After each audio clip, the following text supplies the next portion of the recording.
లేకుండా నిలిపేసే పరిస్థితికి వస్తే అక్కడి నుంచి ఒకటి అన్నీ కూడా మళ్ళీ స్ట్రీమ్ లైన్ చేసి ముందుకు పోయే పరిస్థితికి వచ్చాం.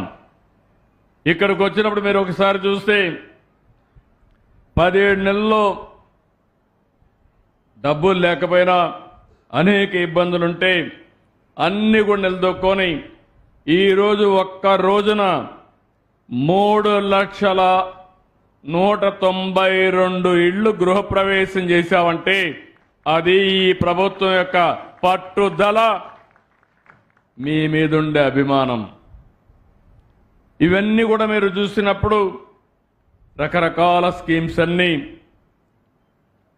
PMAY కింద 2,28,000, PMAY గ్రామీణ ఇండ్ల కింద 65,000, జన్మన్ ఇండ్లు ఒక 6,800, మొత్తం కలిసి 3 లక్షల ఇండ్లు పూర్తి చేశాం. ఈ అన్నమయ్య జిల్లాలో 67,936 ఇండ్లు ఆమోదం పొందాయి. ఇవన్నీ కూడా 10,900 ఇండ్లు ఇప్పుడు పూర్తి చేశాం. ఒక రాయిచోట్ల 17,093 ఇళ్లు మంజూరైతే 2,694 ఇళ్లు పూర్తి చేశాం. దేవగుడిపల్లిలో 43 ఇళ్లు నిర్మాణాలు ఉన్నాయి, 18 పూర్తి చేశాం. మిగిలిన అన్ని ఇండ్లు కూడా మళ్ళీ ఉగాది రోజున పూర్తి చేసి మీకు గృహప్రవేశాలు చేపించే బాధ్యత మేము తీసుకుంటాం. ఇంకొక పక్కన నేను ముందే చెప్పాను, 14-19లో దగ్గర 23,40,000 ఇండ్లు శాంక్షన్ చేశాను. 8 లక్షల ఇండ్లు పూర్తి చేశాం. అంటే 43,000 కోట్ల రూపాయలు ఇండ్ల కోసం శాంక్షన్ చేసి 16,000 కోట్ల రూపాయలు ఖర్చు పెట్టే పరిస్థితికి వచ్చాం. వీళ్ళు వచ్చిన తర్వాత పేదవాళ్ల ఇంటిని కూల్చే పరిస్థితికి వచ్చారు. 4,73,000 ఇండ్లు రద్దు చేశారు. ఇంకొక పక్క 2,73,00,000 మంది మామూలుగా పేదవాళ్ళు, వాళ్ళు ఇల్లు కట్టుకున్నారు, డబ్బులు ఇవ్వాలి, ఇవ్వకుండా 900 కోట్లు ఎగ్గొట్టే పరిస్థితికి వచ్చారు. నేను వస్తానే ఒకటే ఆలోచించాను, డబ్బులు లేకపోయినా పర్వాలేదు, పేదవాడికి అండగా ఉండాలి. మీరు ఇల్లు కట్టుకున్న దానికి మీకు తిరిగి ఆ డబ్బులు ఇచ్చే బాధ్యత, 900 కోట్లు కూడా ఇచ్చే బాధ్యత ఈ ప్రభుత్వం అందని మరొక్కసారి హామీ ఇస్తున్నా.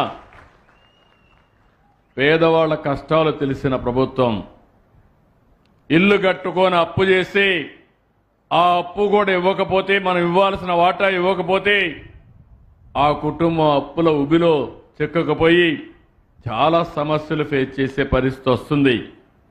ఇంకో పక్క పట్టణ ప్రాంతాల్లో నేను ఆ రోజు ఆలోచించి దగ్గర 7 లక్షల ఇండ్లు శాంక్షన్ చేశాం. 7 లక్షల ఇండ్లు కూడా మీరు చూస్తే 104 మున్సిపాలిటీల్లో 4,54,706 యూనిట్లు, 34 ప్యాకేజీల కింద పెద్ద టౌన్షిప్ల నిర్మాణం చేశాం. ఆధునికమైనటువంటి నగరాలు నిర్మాణం చేశాం. అవన్నీ కూడా వీళ్ళు వచ్చిన తర్వాత క్యాన్సిల్ చేసి అస్తవ్యస్తం చేసి కుక్కలు జింపిన విస్తరిగా తయారు చేసే పరిస్థితికి వచ్చారు. ఫ్రీ అన్నారు, మాట నిలబెట్టుకోలేకపోయారు. అక్కడ రోడ్లు కూడా వేయలేకపోయారు. ఇలాంటి చాలా అవకతవకలు జరిగి మొత్తం ఈ ఇళ్ల నిర్మాణం ఒక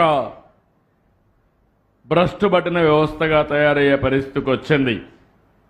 కొత్తగా ఇండ్లు కడతామన్నారు. మీరందరూ గుర్తుపెట్టుకోవాలి, ఎప్పుడు కూడా నేనున్నప్పుడు ఇంటికి పట్టణ ప్రాంతాల్లో 2 సెంట్లు, గ్రామీణ ప్రాంతాల్లో 3 సెంట్లు పేదవాళ్లకు ఉచితంగా ఇంటి జాగా ఇచ్చాం. వీళ్ళు వచ్చిన తర్వాత పట్టణ ప్రాంతంలో 1 సెంటు, గ్రామీణ ప్రాంతంలో 1.5 సెంటు, అది కూడా ఊర్లో కాదు, ఎక్కడో అడవిలో, ఎక్కడో చెరువులో, ఎక్కడో వాగులో ఇచ్చారు. అదే మరి ఇంకొక పక్క మీరు చూస్తే చాలా భయంకరంగా అవినీతి చేశారు. గవర్నమెంట్ భూమి తీసుకోవడం, దాని మీద లో లెవెల్ అని దాని మీద లెవెల్ చేయడానికి కోట్ల రూపాయలు ఖర్చు పెట్టి